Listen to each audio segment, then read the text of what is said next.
जजों की नियुक्ति को लेकर कोलेजियम सिस्टम पर सवाल उठते रहे हैं, लेकिन जिस तरह से इन दिनों केंद्रीय कानून मंत्री निशाना बना रहे हैं, उसे पहले से चली आ रही आलोचनाओं के संदर्भ में ही देखा जाए या नया और अनजान सा कुछ होने जा रहा है।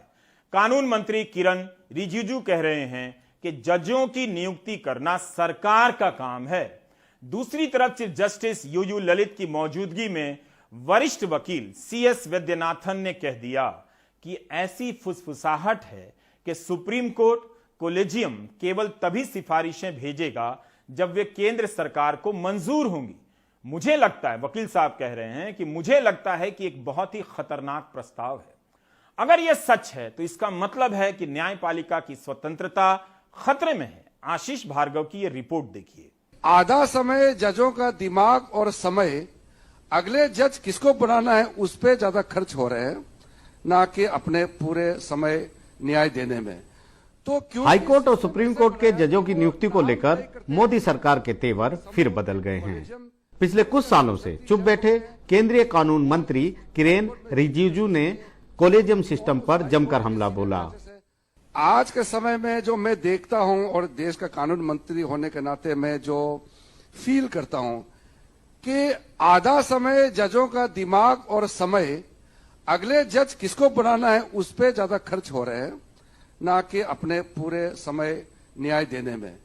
तो क्योंकि सिस्टम ऐसे बनाया कि वो नाम तय करते हैं, एक समूह, एक कॉलेजियम, फिर उसका कंसल्टी जज होते हैं, दूसरे कौन उस हाईकोर्ट में चीफ जस्टिस थे, कौन उस हाईकोर्ट के सीनियर जजेस है।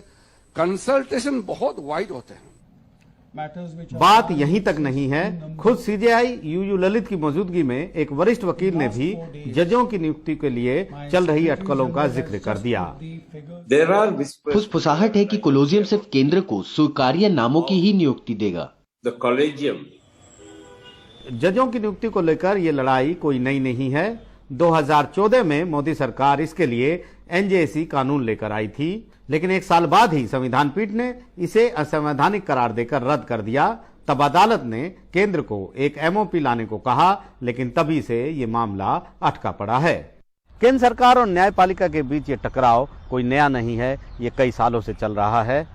यहां तक कि कोलेजियम की सिफारिशों के बावजूद कई नियुक्तियां और जजों के ट्रांसफर के केस केंद्र सरकार ने रोक रखे हैं। हाल ही में हाईकोर्ट ने 3 हाईकोर्ट के चीफ जस्टिस को ट्रांसफर करने की सिफारिश मान ली, लेकिन उड़ीसा हाईकोर्ट के चीफ जस्टिस S मुरलीधर को मद्रास हाईकोर्ट का चीफ जस्टिस बनाने की सिफारिश नहीं मानी।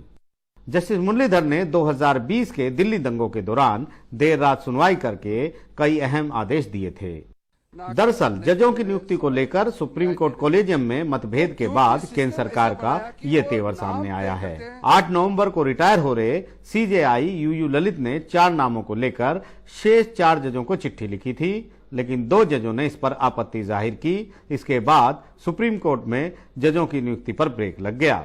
9 नवंबर को जस्टिस DY चंद्रचूड़ देश के 50वें मुख्य न्यायाधीश के तौर पर शपथ लेंगे, लेकिन केंद्र का ये रुख उनके लिए भी परेशानी भरा हो सकता है। नई दिल्ली से आशीष भार्गव की रिपोर्ट, NDTV इंडिया। आप देख रहे थे प्राइम टाइम। नमस्कार।